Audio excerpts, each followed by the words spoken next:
Hello and welcome. Welcome to the Christmas Eve edition of the Week in Review. I can't promise you anything festive, but I can promise you a very good program. And to ensure that it's a very good program, I have none less than award-winning journalist Mamodu Lamin Choi. Mr. Choi, first of all, congratulations on your award. And secondly, of course, as usual, welcome to the program. Thank you very much, Mr. Durame, for welcoming me to this program once again. And thank you for the congratulatory message and the ones I've been receiving from so many people in the country. Yes, outpouring congratulatory messages. I'm grateful. And if you could just tell our viewers what you won the award for and where. Of course, it was the GPU National Award, an award at that national level, which was organized by the GPU. And the category I won was the Environment and Climate Change. Excellent. And for anybody who's just joining this program for the first time, or even if you're a regular, it doesn't hurt to just go through very, very quickly what the show is all about. The name says it all, The Week in Review. And we review 10 big stories from the week. At least 10 that I've decided are big stories anyway. Your favorite might not be among them. But amongst the ones we've got a big defection from the opposition to the ruling party politically. We've also got our transport union talking about the fact that they're struggling to get garages for commercial vehicles in the Greater Banjul area.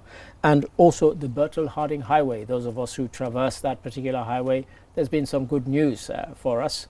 And as usual, we sometimes go beyond our borders. So we go to the Democratic Republic of the Congo, where they're having presidential elections as I speak. And we also go to Mali, to Timbuktu, that great city, ancient city. And we hear about a very interesting event happening there. So these are some of the stories to look forward to on tonight's program. So as usual, let's get kicking, shall we? And the first one, big resignation from the United Democratic Party, UDP, to the NPP, National People's Party. Who defected? I won't spoil it for you. Have a look, have a listen. Mr. Sabally worked in various high-profile positions, rising through the ranks to the position of Secretary General and Head of the Civil Service and Minister of Presidential Affairs. It has been a dramatic turn of events, hasn't it? Because in the last 24 hours, we witnessed the resignation of a prominent opposition figure from a major political party. Today, in another episode following that development, is a political defection. There we heard a very familiar voice. I couldn't quite place who the journalist was there.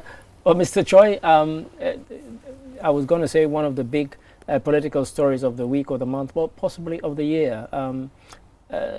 Nothing less than the campaign manager of the main opposition party defecting to the president's party. So quite huge. Quite huge and quite a victory for the ruling party. I covered the event and I saw how excited, happy that they have accomplished this. Because Mamodu Sabally is a huge political figure in the country, defecting from the main or the major opposition party. One can say the biggest opposition party in this country. Of course, yes. You know, and the fact that he was the campaign manager, the one who was in charge of mobilizing people, okay, who was instrumental in the 2021 election, defecting to the ruling party. Quite significant and quite important for the NPP having secured this development. Now, before the event you were commenting on there was from the State House, where he met His Excellency the President and was welcomed formally into the party by none less than the head of the party. But on the eve of that, pardon me, he had issued a letter. But the letter was quite, it was brief and to the point, and it didn't go into too much detail. But nonetheless, in that letter and subsequently, he was quite charitable towards the party who was actually leaving. Yes, absolutely. Until now, we have not seen or heard from him concerning his reason for resignation. But what we can read out or what we have heard from him was a message of gratitude. In fact, he described the UDP as a great party. A great party. And he remains grateful for the leadership of the party and the members of the party. Quite soft words there concerning his experience and the way he was treated, and the solidarity, the support, and the love. These are three words that came from him after when he met President Barrow and pledged allegiance to the NPP. Gratitude, love, solidarity, and support from the UDP, which he remains grateful for. And now is the time for him to move on. Moving on, taking a step towards the ruling party, and he has been welcomed. And you know who is to blame for all of this? Journalist Mr. Choi, who asked His Excellency the President whether he'd be willing to work with members of the opposition. I seem to remember. Yes. But the President's answer was that he was more than willing to. Perhaps this is part of what we're seeing here. That is what I am saying. And analysts are suggesting that more is in the pipeline to see something like this. Mamadou Sabali's experience, academic qualification, these are two things that need attention. Of course, people make arguments, people criticize him for taking this decision, but people are so much, obsessed or concentrating on moral arguments.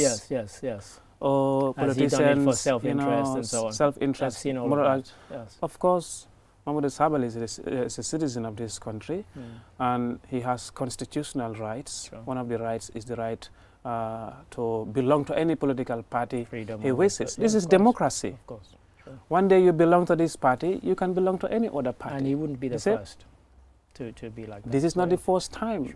And that is, that was why I said, I introduced my story in the way I did. No permanent enemy, no permanent friend. Not only in politics, but even in our day-to-day affairs, in our day-to-day lives. And before we close on this, just to inform you that somebody on Twitter said they really hated that phrase, by the way. And I had to say to him, get a life, that's reality. That's reality, It's a fact. But thank you for that, Mr. Choi. And so that's one, as you said, there have been rumors of potentially other people also doing what Sabali has done, but we wait and see. But hopefully he will also make significant contribution towards well, this is it. It's not just about going to the, what are you bringing The opposition is not a permanent home. The opposition is not a permanent home. They all have interest to develop this country. If the president invites you, you have the competence, you have the experience, you have the qualification, join him for the development of this country. End of story, really. Politics is not all about it. Politics is about moving this country forward. And when you are invited, it becomes a national call. Thank you for that. And now on to something else, which is not quite a national call, but actually something localized that has caused great consternation to the Gambia Transport Union. I think it's the General Transport Union. I think we keep calling it the Gambia Transport Union. But everybody knows who we're talking about when we say that. Have a look, have a listen to this. There is one source of revenue levied on drivers that the Transport Union president believes could be a source of investment for government to allocate garages. But since 2006, up to date, any vehicle, petroleum vehicle, fuel liter from the petrol station, you have been contributing 20 butut per liter. Any one petroleum fuel from the petrol station, you are contributing 20 butut per liter. So that means that money is supposed to come back so that the government can provide the garage for commercial drivers. But unfortunately, this is not happening. We engage the council, the three councils, but they cannot tell me the reality, what is the situation. We are engaged the government, they say council is supposed to provide. So which is which now? As somebody who buys quite a few liters a week, and it's not a particularly long journey, but it seems to go very, very quickly. I can feel what he's saying. Anybody and everybody who buys fuel, you've been since 2006, quite a long time ago, 17 years. You've been contributing 20 butut to something, a fund. And he's saying that why isn't that fund being used to build these garages that people, you were there, we heard it, and he made the case very eloquently, didn't he? This is the first time I've heard it. And me. Yeah, and both the central government and local government, of course, the transport union has been asking questions, but there has been There is no, the central government, neither the central government There's or local a bit of government. uncertainty as to where it actually Okay. falls. Oh, no, Yeah, it's yes. not us. Go to the It's local government, and yeah. local government, you go there. Oh, It's go to not the us. central government. Quite. There must be transparency. Sure, sure. Who is collecting it? We know it's government, Sure. whether it's local government Yes. or central government. Quite. This must be clear, Sure. okay? And people deserve to understand, Yeah. because even though you're not a commercial driver, you're Mm. contributing to Yeah, it. but anybody who Okay, buys fuel. anybody who buys fuel. Mm. How much have we made from 2006 to now? Millions of dollars. Yeah. If it's 20 butut per liter, 20, that's 20 a lot. per liter. A lot. Whether that is still ongoing, Sure. that is the question. Mhm. But for him to speak Sure. along that line as a president of the General Transport Union, Sure. we would like to, we may take it from him that it is still, continuing. Well, this is it. For someone who is on top of issues. But when it comes to the but the crux transportation of the sector. matter is the reason he raised it is because they don't have these Garages. garages. Yes, and this is a problem Mm. in the Greater Banjul area, Mhm, okay, across the country. mhm. But the vehicle population in the country here, Mm. the Greater Banjul area has a larger vehicle population Yes. than other parts Yeah, of the country. Yes, indeed. Okay, Mhm, and there has been very high demand for lands in this country. Sure. That's the point I was going to Um, come to. I mean, yes, they say they want a garage. You mentioned Tangi, in the story. Have they identified somewhere? Because I didn't get whether that came through in the press conference that was given by the General Transport Union, that all the places they're saying we don't have garages, that they've identified somewhere that's central enough, because land is so difficult to come by in those central areas, and that might be part of the problem. Yes, the problem here, in fact, when I was with the president on his nationwide tour, that problem came up for Tanja and some other parts of the country, especially in the Greater Banjul area. Given the high demand for land, village development committees or villages or towns have not been really putting up contingency, measures Right. for the future. Yes, in terms planning of for the future. They've expansion. been selling Yeah, all the quite. lands. Yeah, quite. Alcalos have been selling lands, Mhm. individuals have been selling lands. So that community, land owned by the community for development such as that Sure. is not, Is there? it's not there, or is very much Is at a limited. premium? Yeah, quite. So this is a problem. Yes. Sometimes government will tell you, oh, we will do it if you identify lands for us. Sure. I have heard that. If you Mhm. identify land for us, Sure. we will do it. Sure. But the problem is they've been selling all lands. Yes. And even if there is money for it, Mm-mm-mm. there is a problem, Sure. okay? And this is cross-cutting in the Greater Banjul area. Mm-mm-mm. For Tanje, the president, the community have identified a land, Right. and government, has gone there measuring 100 by 50. So they promised to build market and a garage there for Right. them. Okay. But if also, garages, they need to be at strategic locations. Well, that's the point I was coming to, and You know, that's why I said residential you can have the areas, land, but if no. it's not a Yeah. strategic location, then it defeats the You purpose. look at, the Greater Banjul area, densely populated, yeah. and, you see houses everywhere. Yeah. So where is the space for it? Sure. For it. So what happens is that even if lands are allocated and they are not at strategic locations, Mhm. it may not be favorable for business, Yeah, for quite. commercial purpose. Quite. And this is the general problem. Yeah, sure. So I think one that we will probably revisit, Mr. Choi, I suspect. But thank you for that. And now on to something else. If you live in the Greater Banjul area, as we've just been talking about, yes, land for garages is at a premium, but so recently have been access to our major highways. Why? Because they've been rebuilding them and refurbishing them and completely transforming them. And so we went to have a look. Here's what we found. We are happy to tell you that all main works have been done. Bridge overpass 1 and overpass 2. Overpass 1 at all Yundum finished, more than 98%. Uptown remaining only few and accessories. And overpass 2 also around more than 95% have been finished at turntable. And we have 8 roundabouts. Now we finish up to Balmarima. Mr. Choi, of course, in the mornings, you actually we joined the vehicle together at one of those roundabouts that he's talking about. But essentially what that story is about is that work is so advanced, 95%, 98%, that they can open some of them for the festive period, for this Christmas and New Year period. And that has to be a good thing, because whilst they've been restricted access to them, it's been quite hellish on the roads, hasn't it? Yes, of course it has been. And during the Christmas and New Year festive season, really, there is so much demand for transportation. Quite. And that you know, the Senegambia Strip, Yes, quite. there is, you know, people, so many people. All our brothers and sisters who Everybody come back wants to on go holiday there. seem to want to go there for some Everybody, reason. not Yeah. only those who, you know, come on holidays Tourists, here in the Gambia, but domestic. locals. I think there's so everybody. much domestic tourism Sure. around that area. Yeah. Christmas Eve, New Year's Eve, you know, everybody wants to go to Senegambia. It's quite congested. Yes, quite congested Yes. everywhere, and Yes. there is heavy security presence. Yes, sure.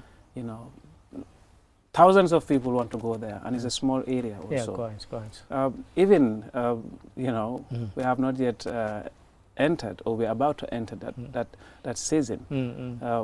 We experience so much traffic in Well, that that's area. right. That's Given right. the diversions that have been created, Indeed. how indeed. about, you know, when we get into the festive season? So yes. Of So the course, news that they're it's- going it's- to relax it for the festive season has to be, you know, for someone like me who lives on, literally lives on the road, is quite a good. So it's good. It will, you know, news. it will really help Yeah. ease traffic circulation, so that Yeah. people can also go and enjoy themselves. Maybe next year, this time Yes. next year, Yes, everything would have been completed, we certainly hope so. and of course, everywhere will be lit up, Yeah. and you know, the roads will be smooth, and people can move around And, so easily. but I think we can't end this without a word of warning for our drivers, Yes, for the because you and drivers. I have witnessed the aftermaths of several accidents, particularly at what is called Sukuta traffic lights. Almost on a weekly basis, there are 2 or 3 cars that literally crash into the roundabout. I'm not Yeah, sure you know, how. some instance daily. Yeah. daily, And we saw one you where know, the we vehicle saw- was on its Yeah, roof. Yeah. Even today, you know, I've seen one. Right. You know, the other day, a day we saw one. The following day we saw another one on the same spot. So this is telling you how, you know, we are expanding and developing our right. road infrastructure, Yes. but also another scaring Aspect trend of it. that is happening is mm. an increase. Mm. Of course, we have not done some, you know, some survey Mm. or So yes, we don't- scientific with analysis. scientific data, but what we but can we've say, seen, yeah. yes, we have And been that's seeing just a it. small, it's a small spot that we're talking about. You and I are talking about that particular roundabout. Daily, and you know, as you said, I was saying weekly, but daily. Daily. we see the result of an accident, and so you know, what we're saying is to the drivers: yes, the roads are going to be open, but please be careful. And you know, the cliche is, the life you save may be your own. Maybe your own. So yeah, but, Hopefully we will yes, see that. We'll yeah. see that. But the traffic office, we'll see more traffic officers enforce the law Sure. to ensure that at least people are protected. Yeah. Sure. Thank you for that, Mr. Choi. And now on to story number 4. It came, it went. Some people were happy, some people were not happy. What am I talking about? COP28, Conference of Parties, that climate change conference. And our colleague Jennifer Sonko decided to look back and reflect on what happened at COP28. Here's part of that reflection. The Gambia government has an ambitious nationally determined contribution and has captured climate change related matters in its National Development Plan 2018-2021 and its Recovery Focused National Development Plan 2023-2027. The United Nations Framework Convention on Climate Change focal point in the Gambia, Modu Cham reflects on the COP28 outcomes. And now for the first time, you know, in 20 years, the world leaders, everybody agreed on, you know, transitioning to a net zero world, that is, you know, carbon neutral world by 2050. That is a great champion as far as the world leaders are concerned, and that is been, you know, made as far as COP28 is concerned. Mr. Choi, there we heard about transitioning to a net zero, carbon emissions. It's going to be difficult, and I'll just throw this into the pot. The next event, COP29, will be in Azerbaijan, in Baku. We'll have thousands if not tens of thousands of people flying there. All of these emit. These are the emissions that we're trying to stop. Why don't they just stay in their homes, in their countries, and have it on a virtual basis? So yes, they've signed this about transitioning away, but at the same time, people are accusing them of hypocrisy. Yes, this is what is happening. I think you've made a valid point. The aviation industry is contributing a lot when it comes to emissions. And there have been some advocates trying to promote also, railway, trains, build up, an infrastructure, invest in electric, car manufacturing companies and also railways. Sure. At least this will help, transportation to be more sustainable, to be more adaptive to the crisis that we are facing, the climate crisis, rather than relying on aeroplanes, the aviation industry for transportation to one part of it. Well, particularly people who live within a particular country. I mean, certainly in England, they've been criticizing football teams for not going by rail and flying 20 minutes, 30 minutes to a match, rather than, okay, it might be 2 hours or 3 hours by train. But at the same time, and some of those clubs have signed up to, reducing emissions, and yet they're flying here, there, and everywhere. Yeah, and the contribution of the aviation industry to emissions has been quite significant. And as we strive towards reducing or achieving that net zero target by 2050, it's a very ambitious one. It's highly ambitious. I said over ambitious when I saw the communique, I have to say. So what is happening here? We are meeting annually, COP27, COP28, COP29. But how much money are these countries putting together? Okay, there are pledges. How much have they been implementing those pledges? That's been one of the big criticisms, hasn't it? Yes. Look at, for instance, the Russia-Ukraine conflict, the Israel-Palestine conflict, the Israel-Gaza war.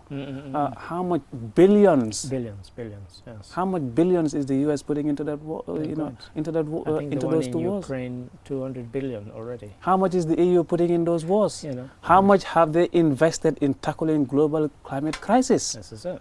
You weigh, between these two priorities. You will see the priorities. And the hypocrisy, that is happening when it comes to addressing climate change. This is it. The priority, they're spending too much time on, empowering certain countries in their war efforts, rather than, saving the world from the climate crisis, which has been catastrophic. Even the U.S., China, U.S., these are countries recently that have been hit hard, very hard by the devastating impact of climate change. The warnings are there. Hundreds of thousands of people, thousands of people in the U.S., in China, have been affected, their lives and livelihood. So, it's not far from home for them to see where the priorities should be.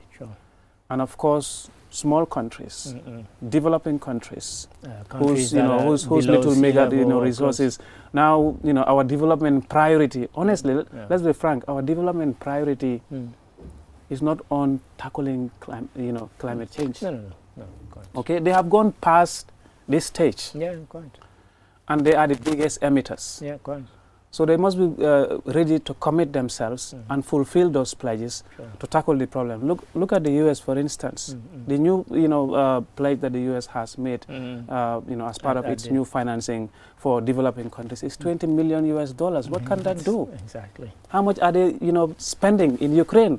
How much are they spending for Israel? Yeah, quite. For some of these billionaires in the U.S., that's like pocket money. So $20 million US? Yeah, quite. It's a joke. It's a joke. But I guess that tells us. So we hope that by the time we get around to COP29 in Baku, people have looked at the real priorities. But thank you for that, Mr. Choi. This takes us to story number 5 and the midway point in terms of stories anyway. And International Migrants Day was commemorated recently. And of course, here in the Gambia, we pay a particular interest to that day because of what migration means to this little country. Have a look. and poor working conditions. Since 2014, over 50,000 migrants have died on migration routes across the globe, the UN reports. Effective management of migration is considered to be one of the most important factors of countries' social and economic development. Some developed economies need migrant workers to fill jobs that cannot be outsourced and that do not find local workers willing to take them on going wages. Population aging also underlines this growing demand, as it gives rise to deficits of workers relative to dependence. On International Migrants' Day, the World Health Organization demands the orientation of health systems into integrated and inclusive health services and programs for migrants in line with the principles of primary health care and universal health coverage, keeping people healthy in all life stages, not only when they are sick. Colleague Jennifer Sonko there, Mr. Choi, quickly on this one. What they wanted this year was the theme was about respecting the rights of migrants who are in various countries and respecting them fully in terms of their employment conditions, in terms of their health conditions. But we've been here before.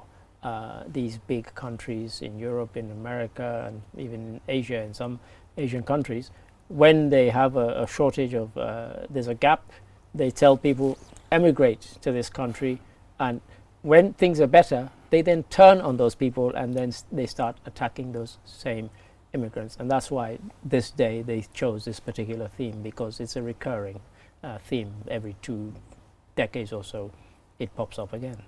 Yeah, it still continues. I mean, we've seen so much anti-immigrant laws in Europe. Look in Britain, look at France, Italy. And these are countries that have in developed Holland, today. The party that's now the leading party in terms of seats is a viciously anti-immigrant party. Yeah.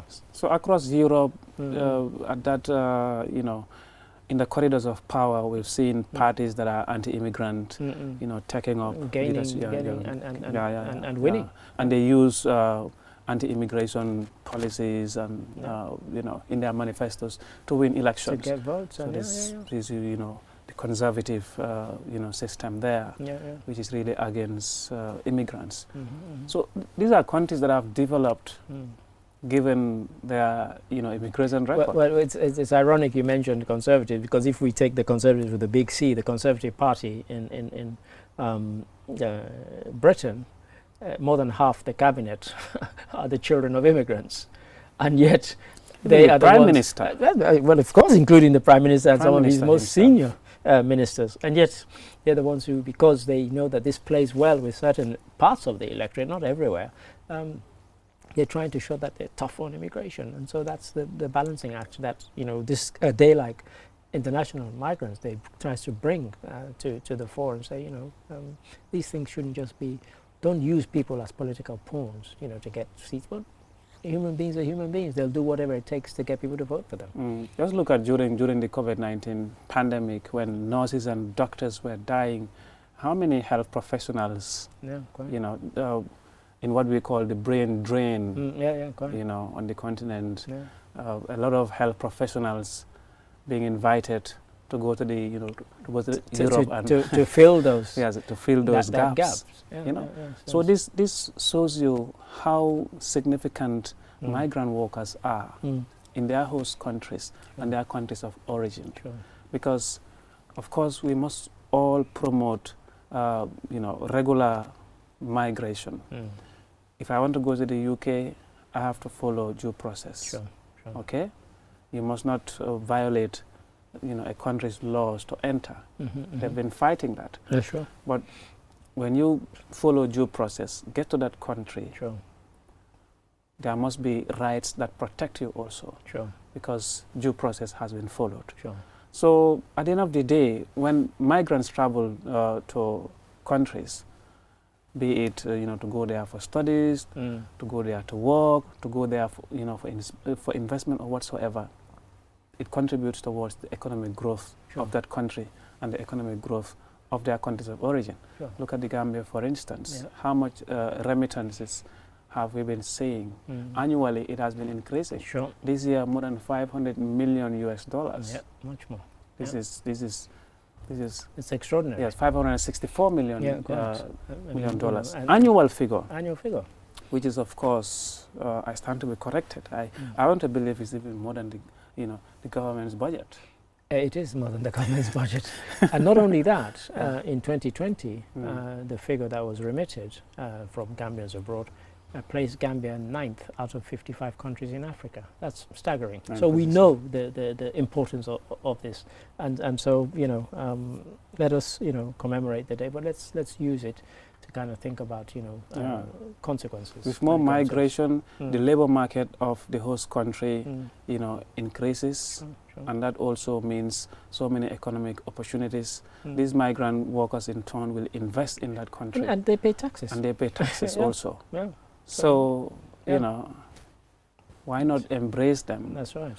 For our best interests, but also for the best interests for global development. Absolutely. A brilliant point to end it on. Thank you. And that takes us to the halfway point. We'll go for a commercial break. Join us after this break. Don't go away. Technology has always been at the forefront of our lives, and the way we use it has evolved drastically over the years. With the advent of 5G internet, we are entering a new era of technological innovation that promises to transform the way we live, work, and play.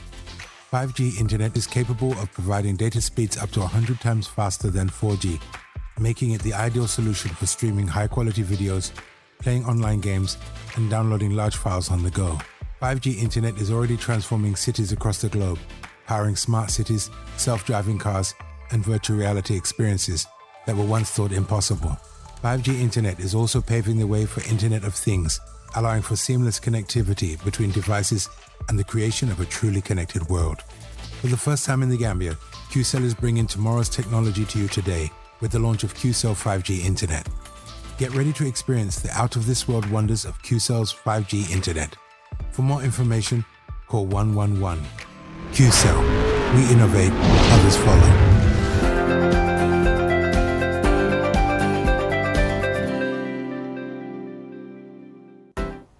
Hello and welcome back. You're watching the Week in Review and I'm still Ade Darami and this is part 2. What do you mean part 2? You've just joined us? That means you've missed 5 fantastic stories and you've missed the fantastic interjections by my colleague Mr. Choi. Mr. Choi, as ever, thank you for your interjection so far. Thank you, Mr. Drama, and for the viewers who've been watching. Yes, thank you. And those joining us now, welcome. This is it. Hopefully some of them, when they were watching, they were calling their friends and say, quick switch on. Absolutely. Yeah. And on to story number 6, on a serious note, but a joyful note. We recently observed Gambia Fashion Weekend, or Fashion Weekend Gambia 2023. And I tell you, it was a fantastic event. You don't believe me? Have a look. Well, Fashion Weekend is about showcasing Gambia in the best light through the creative arts and fashion sector. We understand that so many people are employed, especially youths, through that sector, and training as well as showcasing the work they do is so important to us. And as well as the person you can hear in the background, Merin Jai, a diaspora in Gambia, who's fantastic at singing and a huge star in Sweden. So you can hear her gorgeous dulcet tones. And we're so proud to be one of those places that people can come back and show just exactly how much they love the Gambia and how much they love the creative sector. We're so proud to be one of those hubs where people can come home and Gambians here can really show a techie feed of And there we heard, couldn't say it better. And as any viewer watching can see, Mr. Choi is obviously the kind of fashion conscious young man. Yeah. And the garment I'm wearing was designed and sewn by a Gambian tailor who I have to thank him for coming to the office to measure me to make sure he got my right measurement. But on a serious note, sometimes we kind of take for granted the fact that we have these people in the creative sector, but yet when it's Tabaski, when it's Korite, you see people in their finery. And we don't always highlight this fact, but it's great that something like Fashion Weekend Gambia is there to actually say we have great designers and fashion designers, let's showcase them. Yeah, the problem here, Gambians, I don't know, for whatever reason, we don't tend to believe in, ourselves. Quite. Gambian made. When it comes to the creative industry, the performing art. Yes, quite. You know, quite. these are areas, of course, you know, in terms of the performing art, music, really, you know, we've seen people. There's been, you know, embracing, there's been, embracing the and local. The media has If you played. come here 15 years ago, as I did 20 years ago, only a Senegalese artist would have filled a stadium or Q City performing. Now, Gambian artists regularly perform at Q City and pack the place out. But you're right, so it's slowly turning around. Are we likely to see something similar happening with fashion? Particularly haute couture, which is mainly what was on display. It's not kind of what I'm wearing, which is kind of everyday half done, but the kind of more sort of exotic haute couture, which could be displayed on any international stage. I was quite impressed with what I saw. Yeah. Yes, of course. You know, I look forward to it, and the media has a huge role to play. Which is why we were glad to be there. Yeah. Yes. At QTV here, you know, we have that policy of promoting Gambian products. Indeed. Okay, reflecting Gambia really, you know, has been one of the major, you know, goals of this television. Okay, visibility matters a lot. Yes. Of course, social media is there now. We have seen people promoting local made products. Sure. But the creative industry in the country here has been evolving and developing. Sure. Okay, and people are beginning to, you know, to embrace it. Sure. You know, to what extent, to what pace? The pace might be small, but there must be some, you know, some support from the, you know, from the locals. Sure. Okay, there must be investment in the creative sector. Sure. If I own a business and there is no proper investment with modern technology, because the creative industry right now needs modern technology, Of course. like any other business. Sure. Okay, invest in modern technologies. Sure. Okay, make things that are up to date. Sure. Have the, of course, now we're trying to develop, you know, the TVET sector of this country, Sure. where young people will be trained how Sure. to do tailoring and all of that. Oh, That is that's right. lacking in the country. And It's even, not as you at said, very you low mentioned level. tailoring. I mean, of course, we saw with Malik Mendy how he has invested heavily in modern technology. He and invests completely so much money. It's on a world international level. State-of-the-art technology. Yeah, quite. Okay, quite. so investment in Yeah. this, you know, in these areas are really lacking. We can have the raw talent, but now the world has advanced, Sure. and technology can really help to Sure. a very great extent. But without the investment, without the human capital development in the creative industry, we'll be lagging behind. Sure.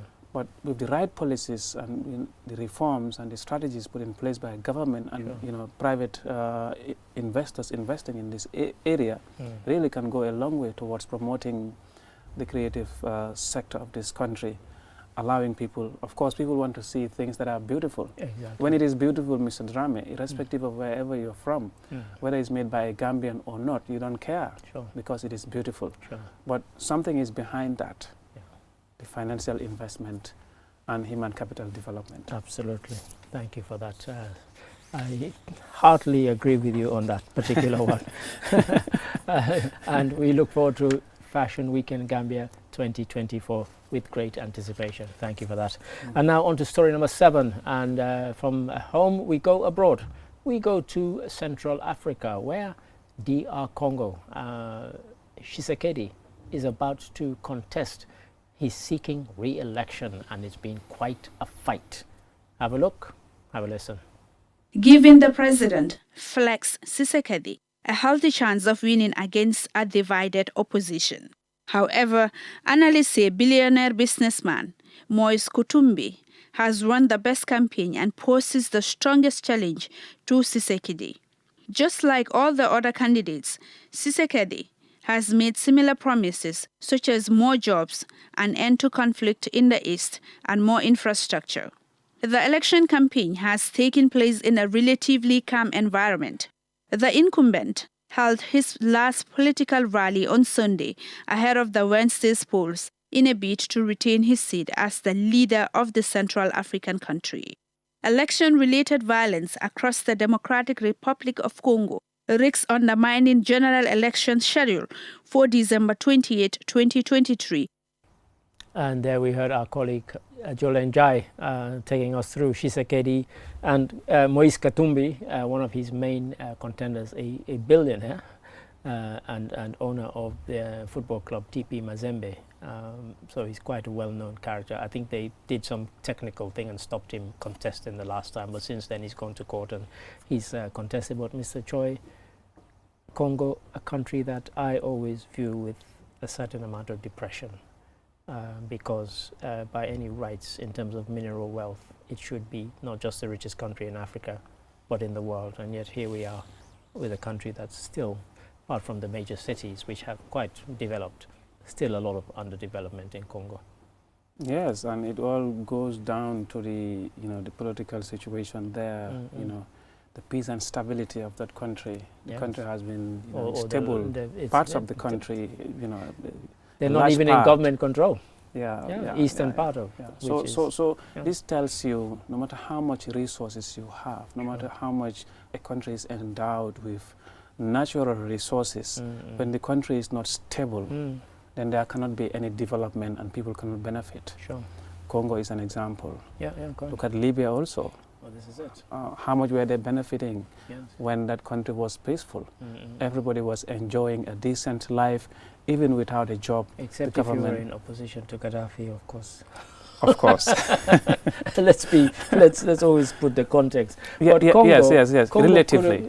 Congo could have been an example to Africa because it shares a border with 9 other countries, and had it been stable, it could have been used as a model for how the kind of interconnectivity that we were talking about, and you were mentioning COP28 about using more trains and so on. And yet, because of the instability that there has been in Congo, of course, it's the same country that was once Zaire after Mobutu decided to change the name.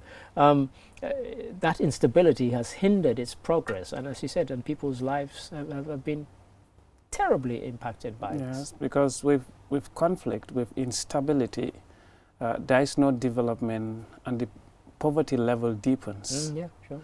Okay, and there is no control.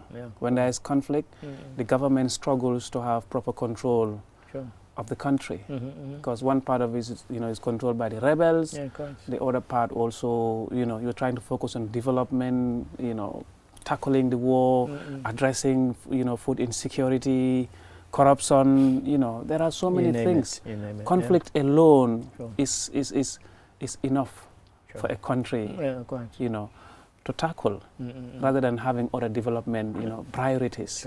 When you are faced with a conflict, no matter how much more priorities you have, what dominates your reaction would be the conflict itself, because people are dying. You take Ukraine as an example. They can't do anything now. They cannot do anything because of the conflict. They cannot do anything. Yeah, sure. When it comes to knowledge, when it comes to human capital, Ukraine has enough of it. Of course. Natural resources also, they have some. Yes. But right now, that country is at war. Okay, the Democratic Republic of Congo is not at peace, and because of that, the government is facing serious challenges: poverty, unemployment, insecurity, food insecurity. Okay, and there is no proper management of the natural resources of that country, given the crisis that they are facing. So, the most valuable asset in this country is peace. Indeed. And so, Congo, we pray for peace, and we pray that the election conclusion is both a positive one and an honest one.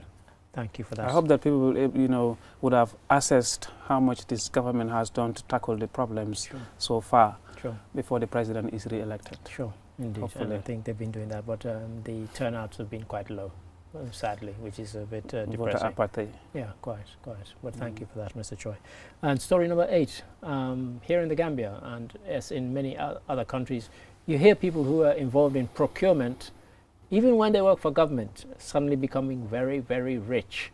This has angered many people, and so around the country, the continent of Africa, and around the world, people have been transitioning to an e-procurement system.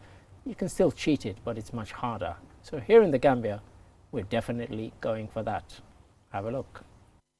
In the fast evolving landscape of public procurement, the significance of e-procurement system cannot be overemphasized, overstated. It stands as the cornerstone of our commitment to excellence. Lamin Kamara, Permanent Secretary at the Ministry of Communications and Digital Economy, and Julde Cisse, Deputy Permanent Secretary at the Ministry of Finance and Economic Affairs, respectively, said the system is expected to reduce administrative costs and stimulate efficiency in operations as they welcome the reform. Again, our colleague Aliou Cisse there. And what they did was they validated electronic government public roadmap and strategy. And my plea to them is, don't just validate it, implement it. That's what we're all looking forward to, surely, isn't it? E-procurement is the right deal. Huge, of course, the world is moving. Yeah, and you got to develop countries. This is what is happening. You don't allow, individual people going and doing it. One, it promotes efficiency, of course, and also helps, auditors to be able to keep track of, the procurement, process. As we found with the commissions of inquiry, where people were rifling through pieces of paper, trying to find, I think I gave them this, I think I gave them that. It was embarrassing, and I mean, one guy, he had about 40 or 50, maybe more, sheets of paper that he was rifling through, trying to find out when he had signed a procurement document. You shouldn't have to do that. Press a button and pop, up it should pop. Absolutely. And that's where we're heading to, at least. Yeah, we hope so. With e-procurement, there's automation also. Yeah, quite. Human beings are not directly involved because when you are involved with figures, you're involved with data, at some point, it may not be intentional. There can be some human error. Temptation is there. Temptation always. And also error. Human error and fraud. Well, this is it. Fraud, Yes, human error and fraud. These are two things that have been affecting the procurement system of this country. Sure. And with e-procurement, the system is sanitized to a level that auditors can follow the electronic trail. The electronic trail, keep track of all the processes, what has been done, at a click. Sure. But imagine, auditors coming to offices and bulky papers, OKYs, paper A, you are reading line by line, trying to do some calculations. The system calculates everything for you. Exactly. Okay, and it helps you to be quite efficient, in what you do. Sure. And this will also help, tackle corruption and mismanagement of resources in this country. Procurement, in Africa here, people see the procurement industry as a lucrative. As a lucrative career, as a separate standalone career. So those working in the procurement sector, I'm not alleging all of them.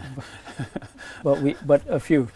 It's not scientific data, but we know a few who drive fancy cars and have many houses. I don't want to say what I wanted to say. But But the current system is prone to corruption. It's prone to corruption, and hopefully e-procurement will help address it. Thank you. And as I said, don't just validate it, implement it. Thank you for that, Mr. Choi. And that takes us on to our penultimate story. I was going to say our penultimate strategy, but it is a national strategy for liquefied petroleum gas. Not so easy to say. What's it all about? Have a look. Access to modern cooking methods is being prioritized, according to the ECOWAS Commission representative at the forum. The traditional way of cooking using firewood and charcoal is not only a threat to the forest cover and the environment in terms of pollution, but could be harmful to those using the method, as it usually poses a health risk due to the smoke and the fire. Bayanobi Dabire, Director Energy and Mines at the ECOWAS Commission, says the Commission wants the trend to change. Modern energy services, in particular clean electricity and cooking services, is a regional, I would say, priority for all of us. Within this framework, the ECOWAS Commission, with the support of member states, has developed a regional strategy to popularize the use of liquefied petroleum gas as household cooking energy in the ECOWAS region. This aims to make LPG the preferred household cooking energy in the region by 2030. By 2030, we were talking about ambitious targets there. So Choi, you and I have grown up with people cooking with firewood, and both being environmentally unfriendly is also quite dangerous. This is a much safer one and a much cleaner one, and as we try and transition away. But when I mentioned this in the office, somebody said food cooked on the kind of old-fashioned way is the best tasting food, and so that's part of what we have to fight against, isn't it? Yes, the mindset, the culture. We live in a very conservative society. People want to do things in the old way. You know, we don't want to move along with new technology. Sure. You know, the world is affected by, you know, climate crisis. Yeah. Okay, and we must live up to that reality. It was not like it was before. Sure. It is not like it was before 50 years ago. Yes, and we know things now that we didn't know then. Yeah, yeah. So it should make us change. Yeah, so we must adapt. Yeah, quite. Okay, quite. When there are new technologies, we must adapt. But these technologies must be efficient enough and affordable. Sure, exactly. For the people. That's affordable. That's affordability really matters. If that system that they're planning to introduce in the ECOWAS member countries, if that is available and is affordable, more than charcoal, then it makes it easier to transition to it. People will transition to it. But if it's going to cost me 4 times what I'm, when I can just go and chop some firewood. Yes. And that is why, you know, if you go to developed countries, they want to, you know, promote renewable energy, okay, electric vehicles. What the government does is to provide subsidy for those, this is true, you know, materials. Yeah, sure, of course, electric vehicles without the subsidy will be very, you know, expensive for people. Sure. So government showing leadership and putting subsidy. Okay, in this context, when we want to introduce technologies like that, the same way government is providing subsidies for other goods, let's say rice, sugar, you know, basic food commodities, we expect that there could also be subsidy for equipment like that. And that will go a long way towards us contributing towards, you know, reducing, you know, emissions in the country, towards addressing the climate change problem that we have committed to addressing at that global level. So it must be available and affordable for people to adapt it. The 2 A's, available and affordable. I like that. Thank you for that, Mr. Choi. And that takes us on to our final story. And Mali has been through a lot in the last decade and a half. Coup d'etats, jihadist threats, and so on. And not so long ago, jihadists had taken over pretty much most of the country, including that great ancient city of Timbuktu. Some people are fighting back, but hey, not with weapons, by other means. What means? Have a look. Question frequently asked was, with such volatile security conditions in a region under siege, why hold this festival this year? It's needed more than ever because it's something to help lift people's spirits and it brings a lot of support to the local economy, says Salah Hamaiga, director of the festival and a member of the National Transitional Council, Mali's interim parliament, appointed after the military seized power in 2021. Timbuktu has been under blockade by the Al-Qaeda-affiliated group Jama'at Nusrat al-Islami wal-Muslimi since the late August. Timbuktu, a UNESCO World Heritage Site and a seat of Islamic learning on the edge of Sahara Desert, has been surrounded by violence since French forces liberated it from militants in 2010. A great city, Timbuktu, and one that I grew up because of my interest in history, learning a lot about and always inspired by it. And so when we heard that these people had taken over and they were burning certain texts, that even though they were written in Arabic and they were to do with Islam, they said they were not the Quran, and they were burnt. And this was like a great library that no one else in the world had. And of course, when they were driven out, people rejoiced. But now people are actually fighting back, as I said at the intro there, in another way. There's a festival, a cultural and literary festival.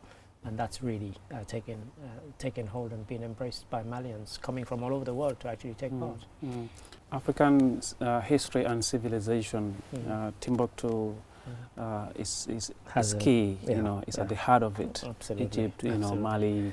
Just hearing the name brings a smile to my face, I have to say. Yes. Yeah. So, you know, there are several UNESCO World Heritage Sites there in Timbuktu. Sure.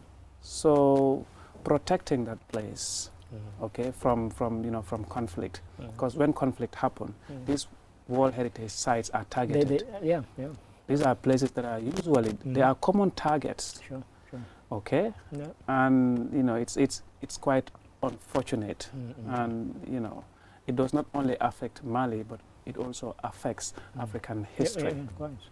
Okay, because you and I, or the next generation to come, will not have the opportunity, you know, to visit and see what Africa was like when it comes to its civilization. You go to some countries, there are places that you can visit, and they are thousands of years old, and everything is intact. Sure. But of course, the same art, history, and culture that developed in that area, people are using it in order to campaign against what is happening right now, and it's a good idea. It's a great idea, and it's a great point at which to end. It just needs for me to say thank you, Mr. Choi, as ever, for your intelligent interjections. Thank you very much. It's a pleasure. And to the viewers, as ever, thank you for watching.